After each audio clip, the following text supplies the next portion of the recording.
नमस्ते दोस्तों, 2024 में रियल एस्टेट इन्वेस्टमेंट का क्या भविष्य है, ये सवाल आजकल हर इन्वेस्टर के मन में है। बिल्कुल विकास जी, रियल एस्टेट हमेशा से एक लोकप्रिय इन्वेस्टमेंट रहा है, लेकिन अब डिजिटल इन्वेस्टमेंट और स्टॉक्स का भी जमाना है। तो आखिर आज के दौर में रियल एस्टेट में पैसा लगाना समझदारी है या फिर नहीं? पहला और सबसे अहम फैक्टर है लोकेशन। हर जगह पर प्रॉपर्टी के दाम एक समान नहीं बढ़ते। अगर आप ऐसे इलाके में इन्वेस्ट करते हैं जहां डेवलपमेंट हो रहा है तो प्रॉपर्टी की कीमतें बढ़ने के चांसेस ज़्यादा होते हैं। मेट्रो सिटीज में डिमांड हाई हो रहती है, लेकिन अब टीयर 2 सिटीज में भी ग्रोथ के अच्छे मौके हैं। हाँ, और दूसरा इम्पोर्टेंट फैक्टर है कि रिटेल इनकम। रियल एस्टेट का एक फायदा ये भी है कि आपको पैसिव इनकम मिलती ही रहती है।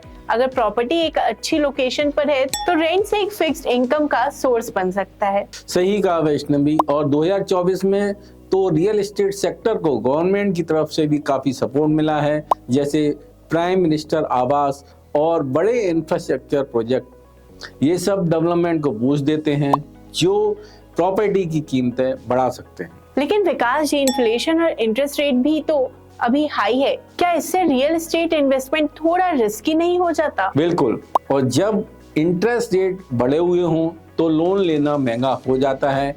अगर आप लोन से प्रॉपर्टी खरीद रहे हैं तो इस बात का ध्यान रखिए कि आप ईएमआई मैनेज कर सकते हैं या नहीं, वरना इन्वेस्टमेंट का प्रेशर और बढ़ सकता है। वहीं दूसरी तरफ रिस्क के साथ साथ रियल वैल्यू पर भी नजर रखना जरूरी है। अगर आप ऐसी प्रॉपर्टी खरीदते हैं तो अच्छी लोकेशन पर है, जो भविष्य में भी आपकी कीमतों को बढ़ोतरी की चांसेस भी ज्यादा देगा। सही बात।